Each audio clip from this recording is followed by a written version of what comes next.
Hello, everyone. Hello, hello, hello. Welcome. Let me make sure I have the thing up there right. Hello. Thank you, everyone, for joining me tonight. I really appreciate all that signed up via LinkedIn. I believe we were up to 146 that signed up on LinkedIn, and then the others signed up on YouTube, which we're live on Instagram and Facebook. So thank you so much for joining me tonight. My name is Dr. Anthony Perkins. I received my doctorate in 2007 in leadership. And I've had the blessed career of 33 years now in leadership. I was a school teacher, then a vice principal, then a school principal for 10 years, and then a director at the district level for 4, and then a superintendent for 9 years. I retired, then went into coaching, and then now I'm a full-time consultant. And I love traveling around and helping education organizations and businesses really just get back to being the best versions of themselves. That's what I do. So if you like what I do, please consider scheduling a Zoom with me. I will give you my contact information at the end, and I would love to come into your organization, be a partner, and help you get things back up to par where you need them. All right, let's dive into it today. I am going to talk about my series is called Your Leadership Sucks. It's just that title for social media. No, your leadership doesn't suck. Today's topic is edge leadership. How do we get that edge as leaders? So I'm going to go over 3 areas. But the first thing of my why I do this. Not only am I seeing poor leadership throughout my 33 years, things that I have observed and I have evidence of, to me, from those 33 years, about 8 out of 10 people. Did you hear that? 8 out of 10 people are not very good leaders. So this is why I do this. I don't get paid. I just want to give you my 33 years of leadership strategies, tips, and keys that would help you learn, grow, and be a better leader. Another reason, it's right on the screen. As you know, I like using a visual, so I use a PowerPoint. I want to be in the biggest room, and that biggest room is the room for improvement. I have a lot of things I can share with people. I also still have a lot to learn myself. I approach leadership as humble and hungry. Where else would you rather be than right here, right now? So that's why I do this, and I really enjoy it. I'm on about once a month, maybe twice a month, doing some type of topic under the leadership umbrella. So look for me. Typically, I advertise on LinkedIn under Dr. Anthony J. Perkins, on Facebook, Anthony J. Perkins, on Instagram, Perkup67, and on YouTube, Anthony J. Perkins. All right, here's my agenda for tonight, or my focus. Does your leadership need a shakeup?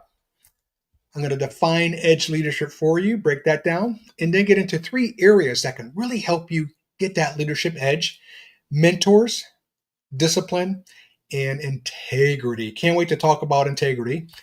And then lastly, I'm going to close with, what are your actionable next step? That's key here. I just don't want to talk and you go away doing a bunch of nothing. I'm going to challenge you. I'm going to push you off your comfort couch, push you off the cliff, and ask you to do just one thing now. That's the key. If you don't do it within 24 hours, you're just going to go back to doing the same old things you have always been doing. So we don't want that. We want you to evolve from this. All right. Does your leadership need a shakeup? I want you to think of an automobile. All of us own automobiles. From time to time, if we purchase the vehicle new or used, from time to time we have to change the oil, we have to change the tires, we have to do a tune-up, we may have to change a starter. I know on one of my past vehicles, my turbo went out, and boy, that was a painful bill. But things need to be changed on a vehicle. We have to put gas in it periodically. So I want you to think about leadership in the same space as a vehicle, where we have to do things from time to time, get that tune-up with our leadership, get those tires changed, get that energy re-energized. I know it sounds funny, but re-energize our energy. to be a better leader. Learn, constantly learn. We want to be a learn it all leader, not a know it all leader. You just catch that. We want to be a learn it all leader where we're constantly learning, no matter when our first year, 10th year, 50th year, we want to be learning, learning, and learning. Keep advancing with our leadership, keep pushing our leadership, keep just our saw sharpened, as they say out there, and keep things in our toolbox to use immediately to help us just build better teams and better teammates. So, does your leadership lead a shakeup? All of us should be, look at my head, saying yes. And that's constantly, that's periodically. We should be, again, changing our tires, changing our oil, putting fuel in the car, putting fuel in our leadership. So again, I did the analogy of a car. We should be doing things to shake up our leadership to be better. So I want you to reflect on that. What's one thing you can do to just be a better leader? You know there's something. Even in my 30th year, my 31st year, my 32nd year, my 33rd year, I'm always looking for something, and I find something that I could be better at. And then I research it, I study it, I go to a conference, a workshop, I read a book, and it just makes me a better leader. So there's something I know that's itching with you as far as how can I excel? How can I advance? How can I improve as a leader? And then just jump on it and do it. So, defining edge leadership. I define it in one word. You ready? Separation. How do you separate yourself from the pack of other leaders? What can you do differently? What can you do on the unique side? Can you be more bold? Can you be where you are helping your teammates reach their potential? Do you know your teammates well, where you know their strengths and weaknesses, and you help them in the weakness area? So, what can you do to give yourself an edge personally? How are you going to do that differently? How are you going to be unique? It's that separation piece. Let me give you some more examples. So, one of the three things I want to talk about to give you that edge is mentors. Mentors, mentors, right there on the screen. How great leaders are shaped by those who challenge and guide them. So, let me give an example of myself. I'm looking for a mentor who's older than me. I'm 57. And I'm looking for a mentor who's been in my shoes, who was a superintendent, who was a principal, who is a consultant or was a consultant. That's what I'm looking for someone who can mentor me because they've been in my shoes and they have the experience and they're ahead of me as far as years, and they can reach out and say, okay, your next 10 years, this is what you need to look out for. This is what you need to do. This is what you need to set yourself up with, or this is how you need to set yourself up. Set yourself up. So I need someone like that. So when people say, and I got asked this recently, what about you? What do you do for a mentor? I go, I'm currently looking for one, but it has to be someone older who has been in my shoes in the past, who can say, in the future, watch out for this, set yourself up like that.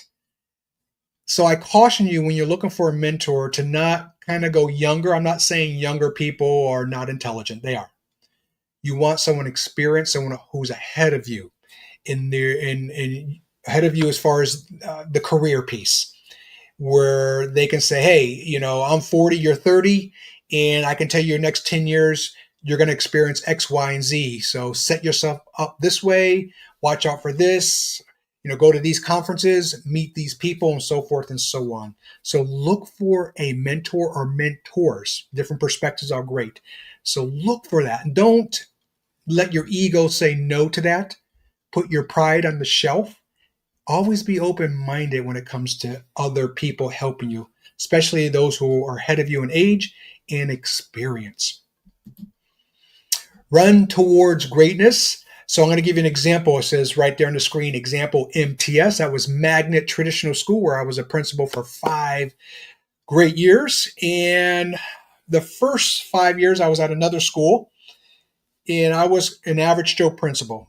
I used my first 5 years to learn, grow, to call the Michael Jordan principles up, the LeBron Jordan principles up. When I say principles, school principals, and say, hey, can I come shadow you? Can I come interview you? Can I come walk classes with you? I want to learn the great things you're doing because I want to be you one day.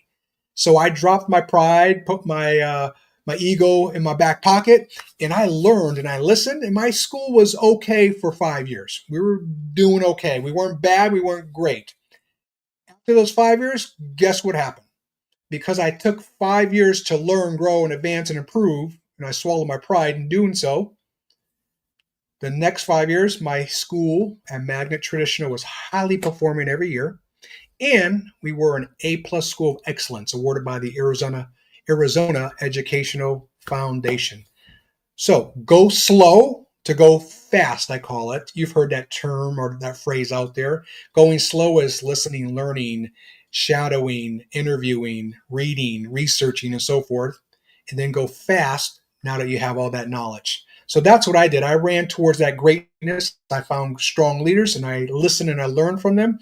And then I had the benefits, me and my team, of rewards of being highly performing in A+, which all translated to students learning.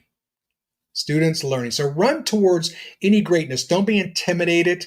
Don't get envious. Don't get jealous and go, oh, check out that leader over there. They think they're hot stuff. No, go meet them. Hey, introduce myself. Can I just talk to you? I want to know the great things you're doing because I want to do those great things where I'm at. Run towards greatness. KYP means know your people. Remember, if you followed me in the past, I've always preached there are no followers in leadership. No one's behind you. Everyone's side by side, and everyone's a leader. Yes, you're the primary leader. They're leaders also. But know your people. When you know your people, now you know how to work with your people. You'll find out their strengths. You'll find out their weaknesses. You'll find out how they're comfortable. You'll find out what makes them uncomfortable. Now that you know all that, that means you're building relationships, professional relationships with them. And then when you talk to them, especially when there's adversity, they're going to listen to you. They're going to listen to you because you've built relationships. You've gotten to know them. So KYP, there's so many benefits to knowing your team. Don't be that leader that's off to the side. Stop that, please. I see that so many times when I go into schools. The principal is over in the corner while the teaching team is getting professional development in another corner. And I walk over to that principal and I say, sit with your team because you're part of a team. Learn with them. Now it's not us versus them. They don't see you as being better. So always be in there with your team, listening, learning. And then when good times and bad times come, they will listen to you because they see that you're part of the team. Know your people. The law of the group. Psychologists have a concept called, or a law called the law of the group. And basically it is who you hang with, you become. If you hang with gossipers, you become a gossiper. If you hang with negative people, you become negative. You hang with studious people, you become studious. If you hang with positive people, you become positive. And I share this little last one with you because I want it to stick with the kids. So when I'm speaking with students, I go, if you hang with crackheads, you become a crackhead. And I get chuckles, but that stays with them. So sometimes you got to say a little something, a little strong, but teachable moment, as I call it. Who you hang with, you become. So surround yourself with positive people, with successful people, with people who have been there, done that, mentors, and so forth. That's who you want to be around. Again, that environment piece is very important.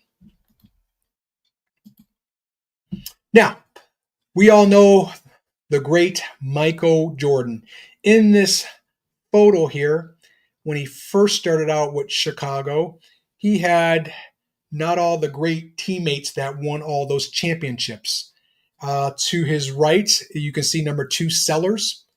And him and Brad Sellers played together, but they didn't win any championships together because Michael needed to be surrounded by other people to give him that edge. So getting that edge not only comes from yourself, but it comes from other people that you surround yourself with. So as the team developed and matured, who were his new teammates over the years that won six? Did you hear that? Six championships? Right there in the middle, Scottie Pippen, and we all know Dennis Rodman. Scottie Pippen was someone Michael could lean on for some encouragement and for some assistance during a tough game because everyone was targeting Michael. And then Rodman was just that raw guy who just was nasty in a way of, yep, I'm going to hurt you and we're going to win the basketball game. And he did it in a rough, tough, basketball way. He wasn't going to physically hurt you, but he was going to let you know that we're winning this game and I'm going to out rebound you and out defense you and we're going to be tough on you. So Michael needed people next to him to win six National Basketball Association NBA championships. So again, it's not always the edge coming from internally, which it should come from, but you need sometimes people beside you to give you that mental edge, that leadership edge to help you succeed also. So it goes back to who do you surround yourself with? Also, we know this beautiful picture, Kareem Abdul-Jabbar and Michael Magic Johnson from the LA Lakers, Los Angeles Lakers. They needed each other to win championships. Again, it goes back to who are you hanging with? Who are you surrounding yourself with? Not only does that edge come from internally, but it comes from the people beside you. Tom Brady. Tom Brady and Peyton Manning. Tom Brady won all these championships, 7 Super Bowls, by the way. I think 6 with, I'm pretty sure 6 with New England Patriots and 1 with the Tampa Bay Buccaneers. And then during that tenure, that duration, Peyton Manning lost so many times, and then he finally won 2 Super Bowls. So sometimes the edge comes from the so-called enemy or the competition. So the edge should come from you internally, from your teammates, people you surround yourself with, and sometimes from your competition, the so-called nemesis, the enemy. And you just get that energy to say, I'm going to overcome, I'm going to overtake them, and you keep working hard at it. Let's transition from mentors helping you get that edge to discipline. Discipline is not only about the things you do, it's also about the things you don't do. Did you catch that? It's not only about what you do, it's also about what you don't do. So you need to be disciplined in both areas. The definition I put in front of you is habits and focus required to lead through certainty and uncertainty. Certainty and uncertainty. How disciplined are you to do things? Let me give you some examples. And I put this in my last live event, and I want to keep it in front of us. Sometimes as leaders, we have to on-lead to lead better. What does on-lead mean?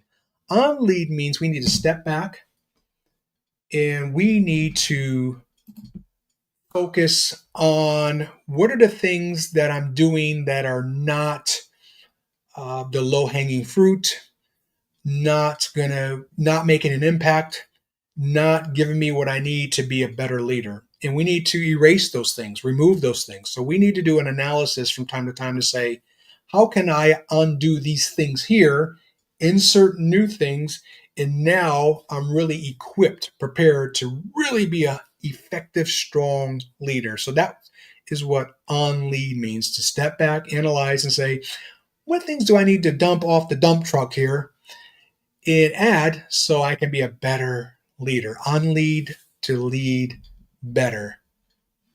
And that takes discipline to say, okay, I'm not doing everything perfectly. I could be doing things better. And it's okay to let some things go that are not giving me that return on my investment here in my leadership. I need to dump these things, add these new things, and keep moving forward. And that's okay to do, folks. That's okay to do. That's okay to do. I want to talk to you about Mr. David Goggins. He has a 40% rule. I'm going to enlarge this here so you can see this a little bit better. Now, Mr. Goggins here is a military man. I apologize, I don't know his rank, but he has a rule that says when your body or body signals you're exhausted and you want to quit, you've likely only reached about 40% of your true capacity. Now, I love his discipline. If you follow him or have seen his documentaries, this guy is extreme, good for him, and he will find a way. Whatever that challenge is, he is for real about conquering it. For example, he did a marathon or some type of Ironman event with a broken leg. With a broken leg. I watched the documentary. Those words came from his mouth. Now, he does things so extreme that he harms his body. He will admit it. He has pooped in his pants a couple times because he just keeps going. And he's so focused on the task that he's like, I don't care about my body. And his body just does its thing.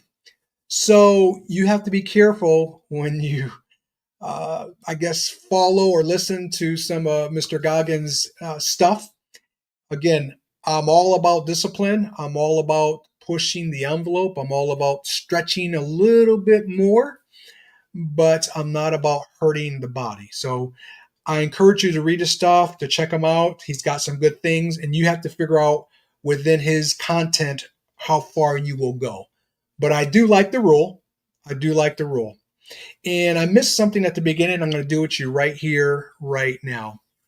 I want you to literally raise your hand right now. If you're sitting or standing, if you're in the car, do not do this until you get home. But raise your hand to the highest point. I'm going to put myself back on the screen here. Oops, I put him. Boom. Raise your hand to the highest point. To the highest point. Raise your hand to the highest point. When you're there, raise it one more inch.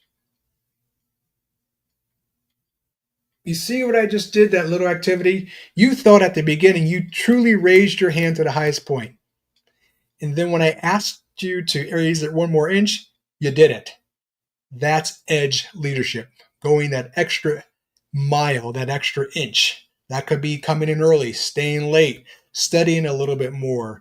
When you're working out, you think you're tired, you got 2 more reps in you. You got 5 more reps in you. You can do a little bit more all the time. So sometimes your body says stop.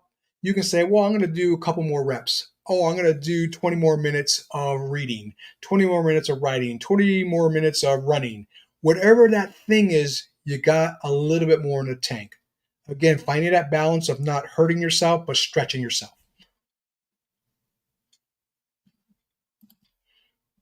All right. When it comes to discipline, folks, just start. Simply just start. I know sometimes you're tired. But just start. And then 10, 15 minutes into it, your body will adjust and go, I'm ready. I'm ready. Because your body will talk you into sitting on the couch. Your body will talk you into watching TV, getting on social media, getting on the internet, watching all those crime shows. Your body would say to you deserve. It will say, you deserve. And then you got to watch that you deserve, because that you deserve becomes you deserve again the next day. You deserve again the day after that. And the next thing you know, if you look at your whole month, you've only exercised twice. You've eaten bad 25 days out of 30, 31 days. So you got to be careful with that I deserve or you deserve mentality. And when you feel you're tired, just start. When I wrote my 7 books, I had a schedule. That's what helped me stay disciplined. I followed the schedule. There were days where I didn't want to write. Most days I did, but there were days where I didn't want to write, and I just started. And 20 minutes into it, I went another 2 hours. There's days where I follow a schedule for my workout. I work out 4 to 5 times a week. That's a commitment. That's a commitment to my body. And there's days where I get up like, oh my goodness, today's my workout day. I don't want to do it. And I drag myself there and I just start. And guess what? 10, 15, 20 minutes into it, my body's ready to go and I'm off to the races. And when I get done, I thank myself because I was disciplined and the body really did want to, was just being a little lazy. So just start. Take the philosophy of just start and run with it. Discipline helps you evolve. Discipline will help you as far as your time. Do some type of scheduling, as you heard me mention a little bit earlier. Put a schedule together just so you have a focus, a target, a direction. And discipline will help you eliminate that noise, those politics, and that garbage. Remember, garbage in is garbage out. Garbage in the mindset, garbage out the mindset. Garbage in the body, garbage out the body. Your body doesn't feel well. So discipline, be disciplined to evolve, be disciplined with your time, put together a schedule, and be disciplined with that noise out there. The world is super crazy right now because of some knuckleheads out there. I won't get into politics. And remind yourself, you don't have to go with it. You don't have to go with all that crazy, that drama, that division, that hate. You don't have to go with it. Live your positive life. I have a problem with jury duty because I'm trying to live a positive and productive life. And now you're sending me something in the mail to get involved with someone's negative stuff because they made a negative decision. I don't think so. I don't think so. I will never be go to jury duty. They're crazy. I'm not going to take my positive and productive approach and then insert into some negativity of somebody else. So that's my thing. I don't push that on anyone to do that. I know some people are all, that's not patriotic. Well, the hell with patriotic. If you called me up and said I got to go to war for this country, I'm not going to war for this country. I'm not getting involved in someone politics or war. And all that. I'm going to live my positive and productive life. So discipline yourself to evolve, discipline yourself with time, and then eliminate yourself from politics, noise, and garbage. I use this analogy in my last live event. It's called signal to noise ratio. And you have people like Steve Jobs. I know he's passed away. Elon Musk. And Mr. Wonderful out there, I forgot his real name, he brings this up where signal to noise ratio is this. Signal is you're working on the work. The noise is you're letting things, you're not working on the work. So signal is working on the work. Noise is you're letting something interrupt you and you're not working on the work. So what is your signal to noise ratio? And Elon Musk, from what was reported by Mr. Wonderful, says Elon Musk has a 100% signal to noise ratio, meaning 100% of the time he's focused on a task, a goal, a project. He doesn't let any noise slow him down. He also reported that Steve Jobs was an 80 to 20 signal to noise ratio person, meaning Steve Jobs 80% of the time was focused on the work. 20% of the time he did take a break. He did get involved in other things. So what is your signal, work to noise, not work ratio? Is it 80-20? Is it 90-10? Or is it worse? Lastly, integrity. I see so many leaders, so many. I want you to listen to this, folks, who just drop their integrity when it comes to leadership. When I was a superintendent, now that's school superintendent, I am over all the schools in the district. I work for the board. I don't like to say that. I worked with the board. We were a team. And then, so the way the organizational chart went, let me enlarge myself a little bit here. I always forget to do that. There we go. And if you have any comments, I would love to see your comments. I always forget to put the comments on. So let me go to the comments here. Where is it? Boom. There we go. There we go. Great video. Okay. Gotcha. So Dr. Delfina Joyce Avila, thank you. She says, great video. She's always been a supporter, and we're going to be doing a tag team event here soon. I'm going to have to make sure I announce that next time I'm here live. So I look forward to working with her. Boom, boom, boom, boom. Integrity. Don't drop your integrity when you're a leader. Have that goal of what you want to accomplish as a leader. Make sure that goal is positive. Make sure it involves, here's the words, all stakeholders. All stakeholders. Leadership is not about you. It's about you with your teammates. Remember, you're all leaders, accomplishing an end result, accomplishing a goal. So, as the screen says, lead with purpose, even when no one is watching. Leadership is not about prizes, it's about progress. It's about progress. So don't get in it for the money, because most leadership positions, you're going to make great money and you're going to earn every penny of that great money because you're on 24/7. But lead with a purpose and do it well. And you can't, there's no room for egocentric leadership anymore, top down leadership. I preach and teach co-creation leadership now. You want mileage, you want a radar in your return, you want the team to advance, move, and you want to get results. Co-creating leadership is where it's at. And I'm going to give you just kind of, I already did a live event on that, and I'm going to bring it up at the end here in a few slides and remind you where you can find that episode. Please lead with integrity. Let me break it down a little bit more and enlarge this. Okay. Don't play to the cheap seats. What does that mean? That means whatever the masses want, you give them. The masses could be wrong, and many times they are. That's where don't play to the cheap sheets come from. You do what the masses tell you. Sometimes the masses are wrong. Many times they're wrong. Do what's right.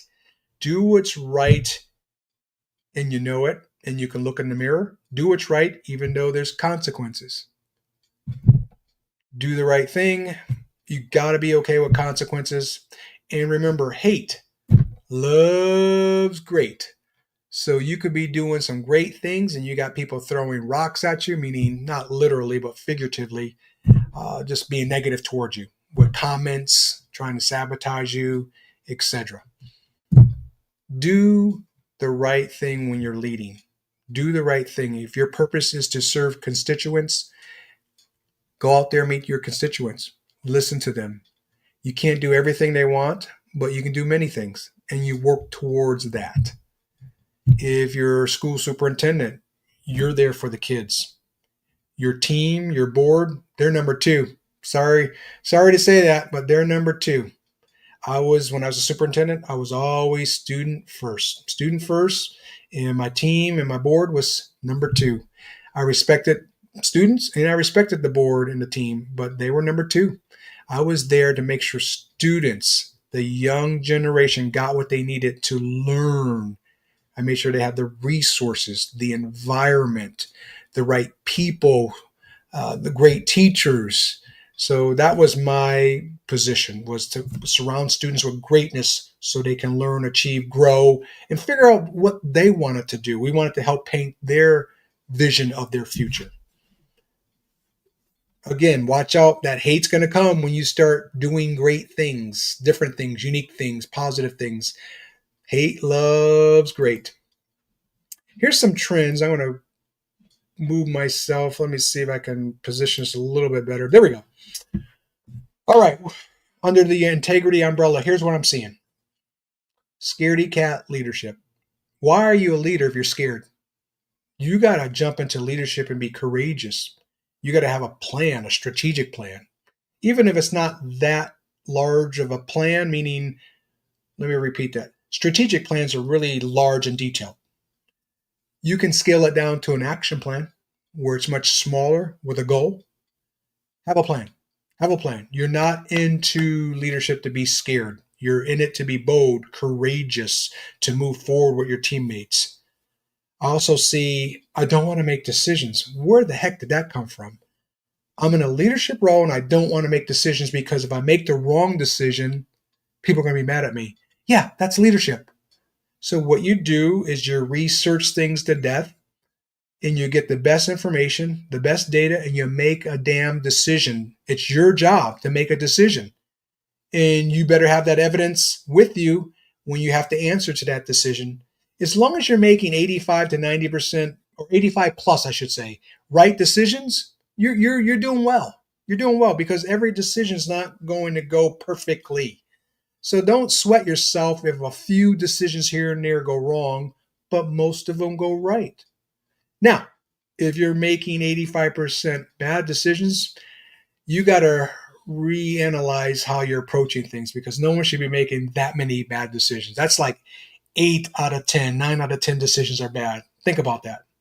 But if 8 out of 10 or 9 out of 10 decisions are on point, you're doing the right things to make your decisions. So you shouldn't get into leadership and not want to make decisions. I'm hearing a lot about, I don't want to make a decision. You're in it for the money. Stop it. You should be in leadership for, it's either calling or purpose for you. It's either calling or purpose for you. It's either calling or purpose. That's it.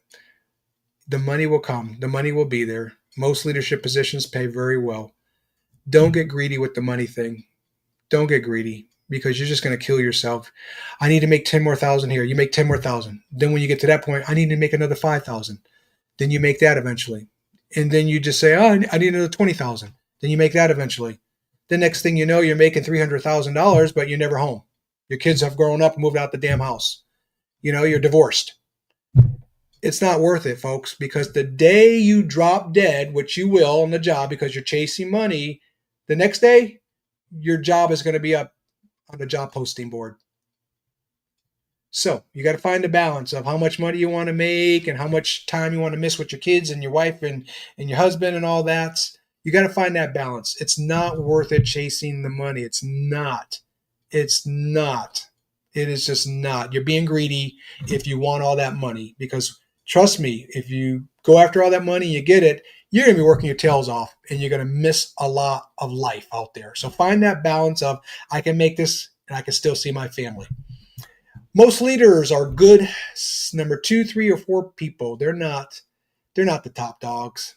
There's leaders and then there's wannabe leaders. Stop it. And you have to say that to yourself. Am I really a leader? Do I really want to jump into the seat and be the top dog? And can I really be a leader when I get there? I've seen so many bad leaders. That's why I do this. 8 out of 10 leaders are not leaders. They're more managers, where they're reactive and they don't know how to lead people. We need leaders, not managers. We need leaders, not number 2, 3, or 4 people. You have to be honest with yourself. Do I want to be the top woman, the top man? Can I really do this job at its highest level? Then lastly, this is a famous one. Poor communication skills and leadership. I see this with every single organization I consult with. There's a communication issue. We can fix that, folks. People love to talk. That means they love to communicate. If we love to talk, we love to communicate, we can do it well. And we just have to sit down, bring the team together, find out where the problems are, and put in systems. Systems are simply processes. We do this, this, this, and this, and we won't have this problem. Over here, we do this, this, this, and this, and we won't have this problem. And everything runs seamlessly, smooth. So it's just a matter of getting your team together and putting in processes or systems, but you gotta just admit to it and bring the team together. These are just some trends in leadership, and you know of others. Remember, it's not always about you. Leading with purpose. Leading with purpose. As I mentioned earlier, integrity is about leading with purpose even when no one's watching. So let's talk about leading with purpose. It's not always about you. I mentioned that earlier. Remember, it's about the people in front of you, the people beside you. Is it students? Is it the public? What is it? Who are you serving? What are the goals? What are the projects? What do we need to accomplish? It's not about you. It's about leading with people. It's about leading with people and getting a job done. So you need to drop the ego, the pride, stop the top-down leadership, the egocentric leadership, and just co-create together. It's about all stakeholders. And you got to get over that hump in your mindset. You got to get over that hump in your mindset. Then you will become a much better leader. Don't forget about the power of gratitude. Thank you that I am a leader. Thank you that I can lead others. I can inspire others. I can get others to their potential. I can move the team with them towards a common goal, a common outcome. Thank you for being in this privileged position, because it's not a right, it's a privilege to work with others and get them there. And it's just treating them with kindness, with dignity. Yes, if they're off task, you gotta hold them accountable and pull them in and have that talk, a positive sandwich talk, as I like to refer to it, where I start with a positive. We appreciate you being on the team. And then you get to a refinement. These are the concerns I'm having, dot, dot, dot. And then end with a positive. I have solutions for you. We're going to talk about them right now because we want you to be a valuable team member. It's called the positive sandwich. Start with a positive, get to refinements, end with solutions and a compliment. Get them back on track. But also gravitate towards a daily gratitude statement that you put together for yourself in your mind. I pull myself aside as a superintendent, as a consultant, and I'm very grateful to the man upstairs, Mr. God, Big Guns, and thank him for having me have the energy to lead, the intelligence to lead, the problem solving solutions to help others. Thank you for the position he's put me in to be able to do this type of work. And I'm very grateful. And that really kind of keeps you humble and hungry, as I mentioned before, and on the right track with just being grateful and being able to help people, and then being able to help them when they're not aboard with the team, and saying the right words and getting them back on track. So practice the power of gratitude. All right, ending here with when. That's my question to you. When. I put together a lot of stuff for you tonight. And when are you going to get started on just one thing, just that one thing? I know there's an itch with some of you. When are you going to scratch that itch and say, I need to conquer that thing? And you put together a process, a system. You put together a system where you can just tackle that thing and give yourself a timeline, and you stay on course until you conquer that thing. Again, the whole goal here tonight is to make you a better leader. 2, reflect on your wellness. Wellness is great health. That has to be key. There was a question posed at a workshop I attended years ago, and it was, would you rather be healthy or smart? Yeah, there it is. Would you rather be healthy or smart? The answer is you'd rather be healthy, because if you're not healthy, you can't be smart. You want your body and mind to be at its highest level. You want to be at 100% or very close to it, so you can lead with others. 3, explore new techniques and strategies. Always be open to evolving and advancing, improving as a leader. Drop the ego, drop the pride. Say, what can I do to be better? And what can help you with that is ask your teammates. Give them a pulse survey from time to time, and ask them, how can I, the leader, be better? Be brave like that. Be courageous. They'll tell you. And you prep them. Say, hey, we don't need to be mean here. I think I presented myself with you as professional. We're a team. So when you give me feedback, just be professional with the feedback so I can learn and grow. They will appreciate that. It's called the pulse survey, where from time to time you just get the pulse of the team. You ask them, how can I be a better leader? How can I be more effective? They will tell you. You make those adjustments. They will really love you and appreciate you. Lastly, set personal goals. Set a personal leadership goal. What is that? Personal leadership goal. By X time, put a date to it. I will do this better. Communication, maybe. Or I will be more visible. Or I will attend more meetings or trainings. What is that thing that you want to be better at? I will get those employees who really need some help. So I will get them support and the resources so they can operate at their full potential. Lastly, be consistent. Consistency is the key. When your team sees that you're consistent, they will really respect you, and you'll get that leadership credibility. So what are your actionable next steps? Be that now leader. Be that now leader, folks, and get that one thing or two things done now. Now, within 24 hours. What is that now? I'm challenging you right here, right now, to be that now person. Get it done, because tomorrow never comes, folks. Tomorrow will never come. You always have an excuse, a reason. Just stop and get it done now. I'm telling you, it works. When I take on this attitude, I am just focused, and I get it done now, and I feel better when I'm at that better level, at a higher level, or I've accomplished that one thing I needed to become better in as a leader. All right. I talked about, does your leadership need a shakeup? Remember that CAR acronym I gave you? Cars need tune-ups and tires and gas and oil. Our leadership needs the same thing. We need to add on things to our leadership or change things in our leadership to be better. I define edge leadership as separating yourself from the pack, and I gave you many examples. I did that example of raising your hand to your maximum height, and then seconds later I asked you to raise it another inch, and you did. That's edge leadership. Then I talked about mentors, discipline, and integrity, and I closed with what is one actionable next step, or two? What is it? Do something. All right, here's your moment of Zen. I'm going to credit Conscious Realty Coaching Services. I borrowed this from them. I think it was off of LinkedIn or Facebook. And I love what they had to share. I'm going to enlarge this on the screen. No is a full sentence, period. You won't lose yourself all at once. You will leak away one compromise at a time. The people you think you can't live without, turns out you can. Your body carries every version of you.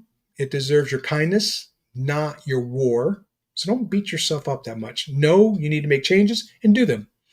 Lastly, nobody is keeping score as hard as you think. One more screen. Peace will feel boring until you lose it. Guard it with your life. If they wanted to, they would. Don't beg. Rest. The world will not fall apart if you do. Sometimes walking away is the loudest truth you will ever speak. I was just on the phone before this with my daughter, and we were talking about road rage on the freeway. And I just told her, I said, Talia, sometimes I said all the time moving forward, if you encounter somebody, just get away from the situation. You never know if they have a gun or if they want to ram your car or follow you home to fight you. Just let it go. Just let them go. Get into a different lane. Go slower. Separate yourself from them. Don't talk back, beep a horn, flip them off, flash your lights. Let it go. It's not worth it. Last two, friends who clap when you win are worth more than the ones who only show up when you're down. And I love this one because I do this a lot. Wear the fancy clothes everywhere, to the store, to bed. If you're going out with your lady or your man, especially men, dress up when you go out with your woman. Really? You guys are bums lately. I'm talking to you, men. That's right. These women are out there looking beautiful and you're looking like a bum. I'm surprised she didn't drop you. All right, I get off my rant. But wear your fancy clothes every damn where. To the airport, on flights. Let's get back to dressing up, folks. A lot of you look like, slobs. I'll just say it. All right, now that I ticked some of you off, I'm going to end on that note. Check out my Wellness for Leaders. It's an older episode, just I think last month or two. Wellness for Leaders. And then my co-creating leadership. I talked about that earlier. Check those things out. Check them out. They're on my check those episodes out. They're on my LinkedIn under Anthony J. Perkins. They're on my Facebook. Under LinkedIn, it's Dr. Anthony J. Perkins. On Facebook, it's Anthony J. Perkins. On YouTube, it's Anthony J. Perkins. And on Instagram, it's under PerkUp67. PerkUp67. Check them out. They have some really good information that can help you. Thank you. Here's my information here, my email, my website. Would love to do any consulting with you that you see fit. I love getting into schools, businesses, and helping you create teams, helping you reshape your culture, helping you with your strategic visioning, also known as strategic planning. I do all kinds of things. I speak, I coach leaders. So if you're interested, I would love to partner with you. Thank you so much tonight for joining me. I really appreciate your time. we're at 50 minutes, and I could have swore I was going to be at 30 minutes tonight, and I just can't seem to get down to 30 minutes because I get so excited. But thank you so much. I will see you probably sometime within 2, 3, or 4 weeks with another episode of Your Leadership Sucks and a leadership topic. Everyone, be good, do good, God bless, and go Buffalo Bills.